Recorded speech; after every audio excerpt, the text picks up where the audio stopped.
sp3d3 hybridisation. क्या पढ़ेंगे? sp3d3 hybridisation. ठीक है, इसको हिंदी में क्या कहते हैं? sp3d3 संकरण। sp3d3 संकरण। तो sp3d3 हाइब्रिडाइजेशन क्या होगा कि जब एक S 3p और 3d, एक S 3p और 3d एटॉमिक ऑर्बिटल्स आपस में मिले और उनके मिलने से 7 नए हाइब्रिड ऑर्बिटल्स का फॉर्मेशन हो जाए। क्या हो जाए? 7 नए हाइब्रिड ऑर्बिटल का फॉर्मेशन हो जाए, जिसकी एनर्जी और जिनका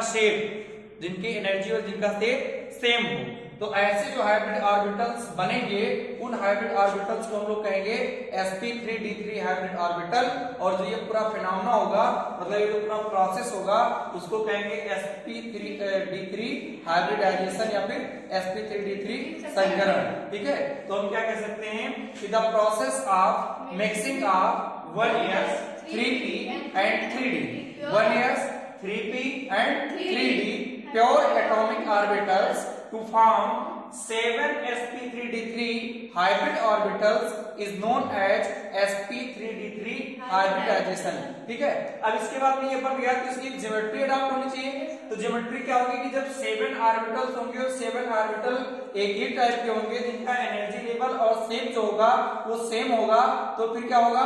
तो इनके बीच में मैक्सिमम रिपल्सन होगा। क्या होगा? Maximum repulsion.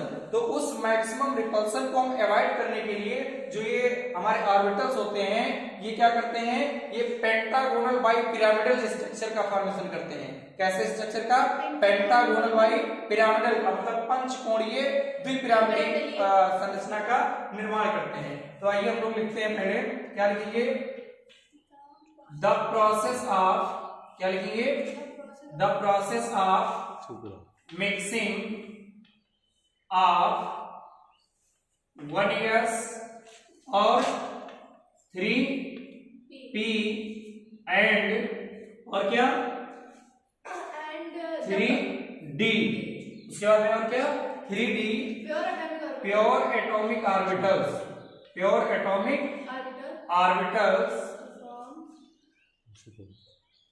To form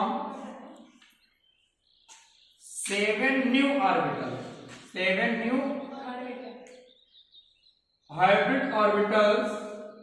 hybrid orbitals of same energy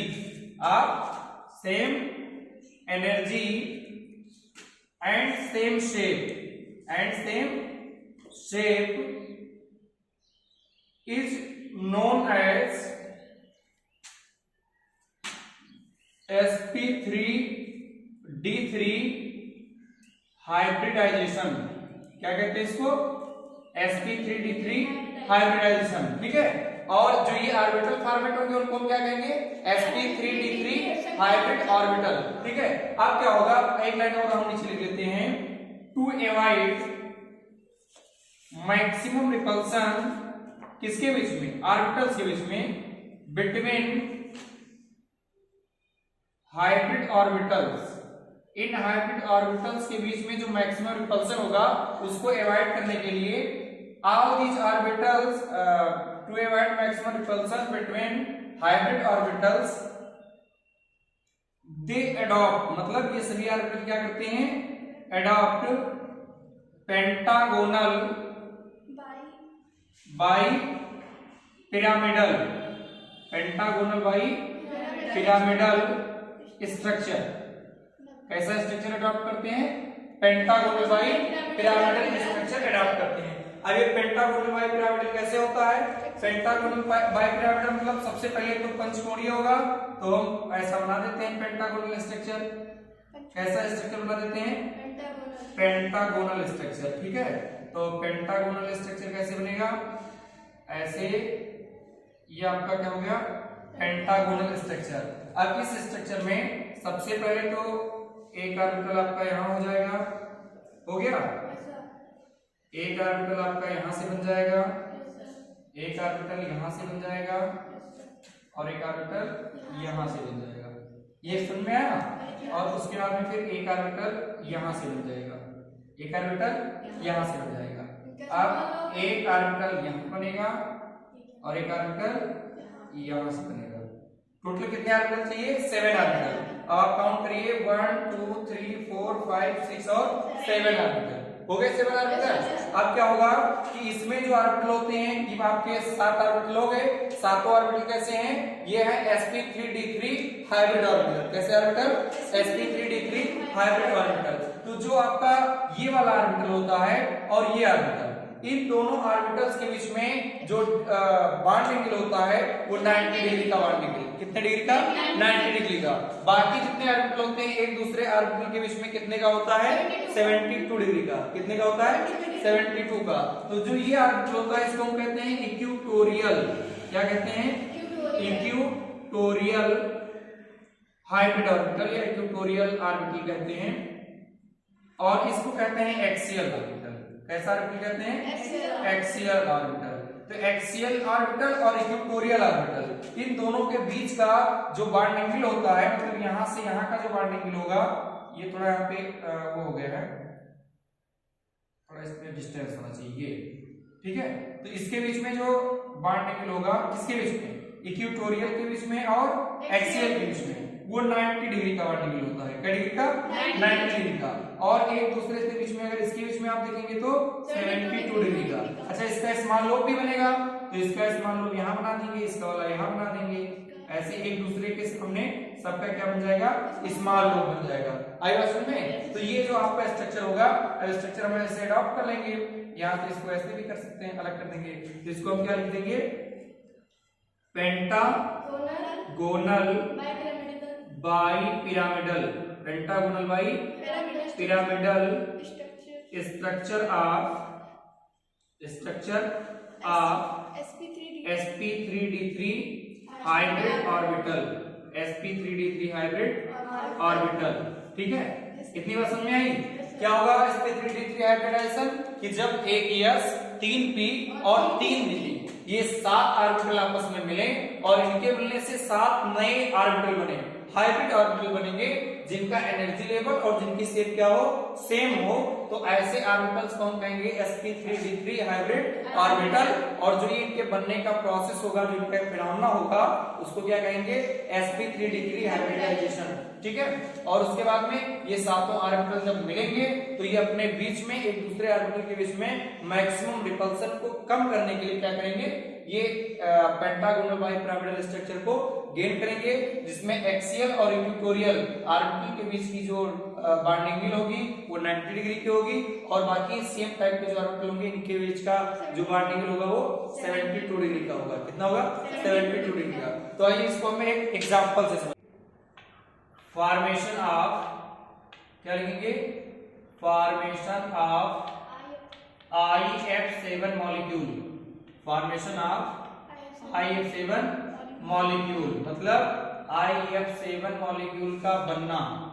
ये देखो आई क्या है? ये आयोडीन। एटॉमिक नंबर कितना होता है? 53। कितना होता है? 53। अब ग्राउंड स्टेट में हम इसका लिखते हैं इलेक्ट्रॉनिक कॉन्फ़िगरेशन। तो क्या होगा? 1s2 2s2 2p6 3s2 3p6 4s2 4p6 नहीं 3d10 4s2 4p6 4d10 और 5s2 5p5 और 5p5 हो जाएगा, 5p5 हो जाएगा। और उसके बाद में 5d ऑर्बिटल यहाँ पे क्या होता है? वैकेंट होता है। 5d ऑर्बिटल क्या होता है? वैकेंट होता है। तो इसको हम लोग इतना बड़ा ना लिख के क्या है, एक मिनट हम लोग देख लेते हैं। कोई बात नहीं। वो क्या है कि एनर्जी लेवल सबका ठीक है, एनर्जी लेवल के हम इंक्रीजिंग ऑर्डर में लिखे हैं। यहाँ पे देखो 2 2 4 6 10 में हम अगर चाहें तो इसको लिख सकते हैं के एल और इतने को क्या लिख सकते हैं? एम लिख सकते हैं, ठीक है। तो अब हम आयोडीन को लिखते हैं 53 और ये ग्राउंड स्टेट में ही है। फिर क्या होगा? इतने को हम लिख सकते हैं के, इतने को एल और यहां से यहां को क्या लिख सकते हैं? एम लिख सकते हैं। मतलब 2 8 और 18। अब इनको थोड़ा कम लिखना पड़ेगा। तो ये क्या हो गया? 4s2 और उसके बाद 4p6 4d10 और 5s2, 5 में क्या हो गया, ये है 5s और इसमें कितने इलेक्ट्रॉन है, 2 इलेक्ट्रॉन। और उसके बाद में फिर क्या आएगा, 5p ऑर्बिटल। कौन सा ऑर्बिटल आएगा, 5p ऑर्बिटल। ये है px, ये है py और ये क्या है pz, px py और pz। कौन सा ऑर्बिटल, ये 5p ऑर्बिटल। तो इसमें 5 ऑर्बिटल इलेक्ट्रॉन नंबर लेते हैं, 1 2 3 4 और 5। अब इसके बाद में कौन सा ऑर्बिटल आएगा, 5d आएगा। 5d ऑर्बिटल में जो सारे ऑर्बिटल कैसे हैं, वैकेंट ऑर्बिटल, 1 2 3 4 और 5, ये 5d ऑर्बिटल है। और ये सारे ऑर्बिटल कैसे हैं, वैकेंट ऑर्बिटल है। अब हम क्या करेंगे, अब इसको हम जो आयोडीन हमारा है इसको हम ले जाएंगे एक्साइटेड स्टेट में। किस स्टेट में ले जाएंगे, एक्साइटेड स्टेट में ले जाएंगे। तो एक्साइटेड स्टेट में क्या होगा, KLm और 4s2 4p6 4d10 ये सब फुलफिल्ड है, तो इनमें कोई चेंजिंग नहीं होगी। अब यहाँ पे क्या होगा, जब हम एनर्जी इन सबको देंगे तो एनर्जी जब मिलेगी एक्साइटेड स्टेट में, तो क्या होगा, जो कम एनर्जी लेवल के हमारे इलेक्ट्रॉन हैं वो कहाँ चले जाएंगे, अपना इलेक्ट्रॉन अपना ऑर्बिटल छोड़ करके वो कहाँ जाएंगे, वो अधिकतम ऊर्जा के ऑर्बिटल में जाना चाहेंगे। ठीक है, तो कहाँ चले जाएंगे ये सब, ये आपका 5p हो गया।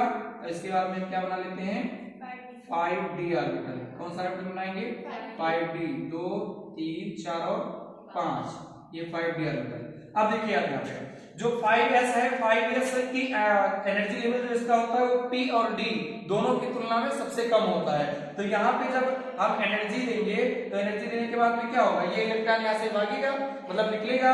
और यहाँ पे 5p में आप देखिए, 5p में अगर ये फुल फिल्ड होगा, मतलब कि px में भी, py में और pz में तीनों में 2-2 इलेक्ट्रॉन होते, तो ये एक अस्थायी व्यवस्था होती है, स्टेबल स्टेट होती। और ये तीनों में 1-1 इलेक्ट्रॉन होते, तब भी क्या होता, एक स्टेबल स्टेट होती।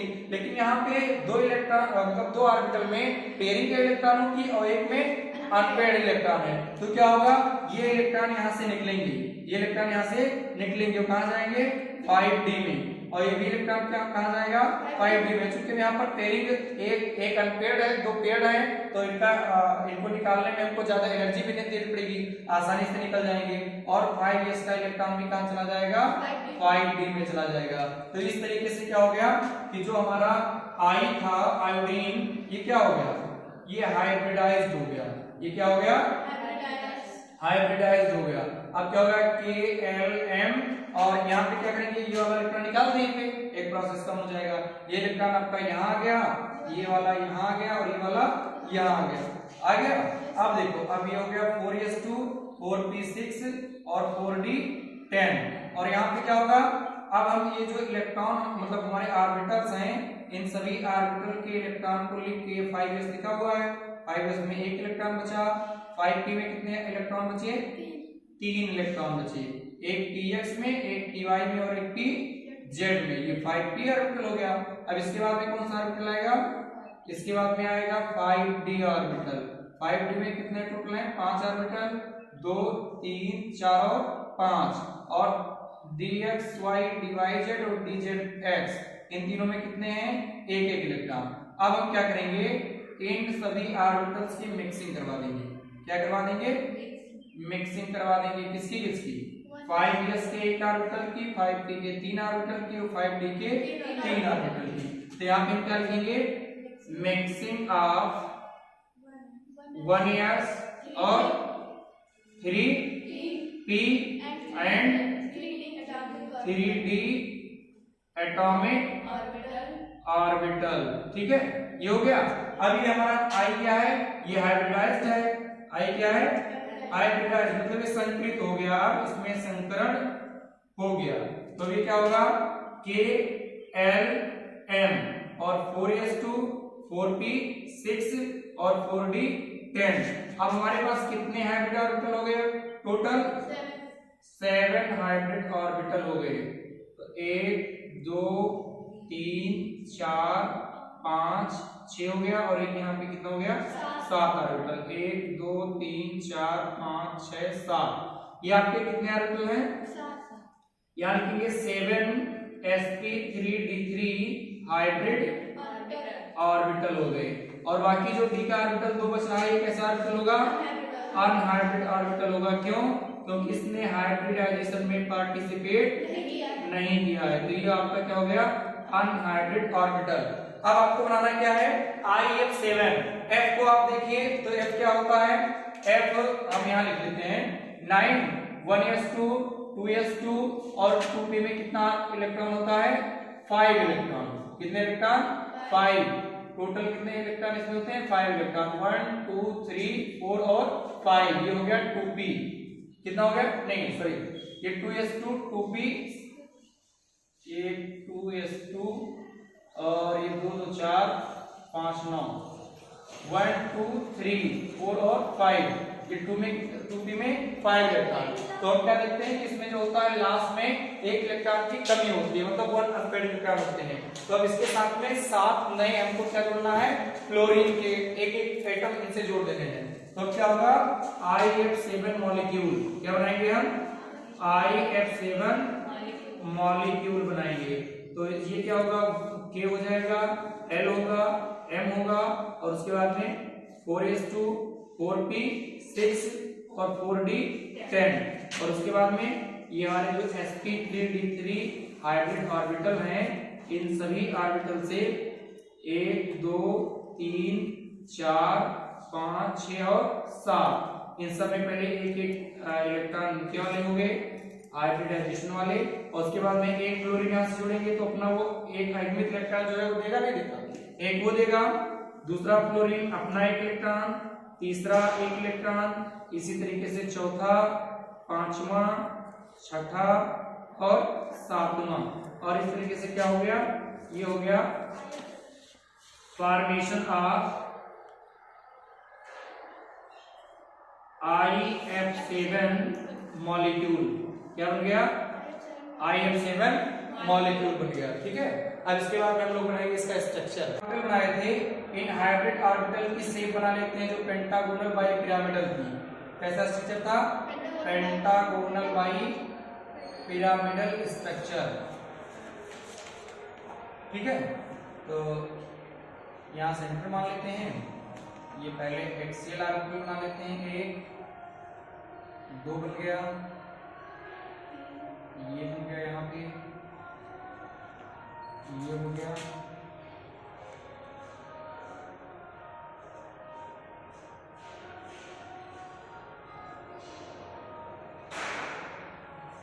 ठीक है। ये आपके ऑर्बिटल्स बन गए। ये कैसे ऑर्बिटल हैं? जो sp3d3 हाइब्रिड ऑर्बिटल। कैसे ऑर्बिटल? इन सबका इस्तेमाल लोग यहाँ बना देंगे sp3d3। अब इनमें सब में क्या था? एक एक हाइब्रिड ऑर्बिटल में एक एक इलेक्ट्रॉन था, अनपेयर्ड इलेक्ट्रॉन। कैसा इलेक्ट्रॉन? Unpaired electron. अब एक आएगा फ्लोरीन, यहाँ पे फ्लोरीन का कौन सा ऑर्बिटल था? तो मतलब हाँ p ऑर्बिटल।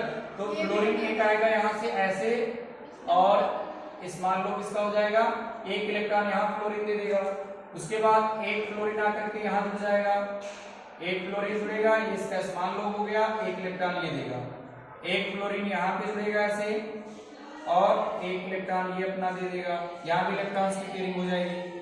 एक फ्लोरीन यहाँ जुड़ेगा, एक इलेक्ट्रॉन अपना देगा, और इसका स्मॉल लो हो जाएगा। ऐसे ऐसे सभी 7 हाइब्रिड ऑर्बिटल पे हम अपना एक एक फ्लोरीन जो होगा उसको जोड़ देंगे। फ्लोरीन को क्या करेंगे? जोड़ देंगे, और फ्लोरीन के जोड़ने के बाद में फ्लोरीन अपने अपने एक इलेक्ट्रॉन को दे करके इलेक्ट्रॉन्स की पेयरिंग कर देगा। इलेक्ट्रॉन्स की क्या कर देगा? पेयरिंग कर देगा। मतलब इस तरीके से आप देखिए कि जितने भी हमारे क्या थे? इलेक्ट्रॉन्स थे, मतलब हमारे ऑर्बिटल्स थे, सभी ऑर्बिटल में इलेक्ट्रॉन की क्या हो गई है? पेयरिंग हो गई है। तो सभी में हो गई, तो अभी क्या हो गया? आपका हो गया फॉर्मेशन ऑफ, क्या हो गया ये? Formation of IF7 molecule by sp3d3 hybrid orbitals. Hybrid orbitals, ठीक है। अब हम क्या करेंगे? आप चाहो तो इसका एक स्ट्रक्चर और गेन कर सकते हो। जैसे क्या? ऐसे बना दो, और ये हम बॉन्डिंग इसमें देख लेंगे कैसे बॉन्डिंग क्या होता है। तो यहाँ पे आपका हो गया I, एक F आप यहाँ से जोड़ सकते हो, दूसरा यहाँ जुड़ जाएगा, एक F यहाँ जुड़ जाएगा, F यहाँ जुड़ जाएगा, यहाँ भी F जुड़ जाएगा और एक एक्सियल हो जाएगा, ये दो F जुड़ गए। ठीक है, अब यहां से आप मिला दो तो ये क्या हो जाएगा, pentagonal bipyramidal structure of IF7 molecule. और बॉन्डिंग पता ही है कितना, यहां से मतलब एक्सियल और इक्विटोरियल के बीच में 90 डिग्री का, और एक दूसरे के बीच में साइड से एक्सियल इक्विटोरियल के बीच में कितना होगा, 72 डिग्री का बॉन्डिंग होगा। तो इस तरीके से आपको समझ में आ गया होगा sp3 D3 हाइब्रिड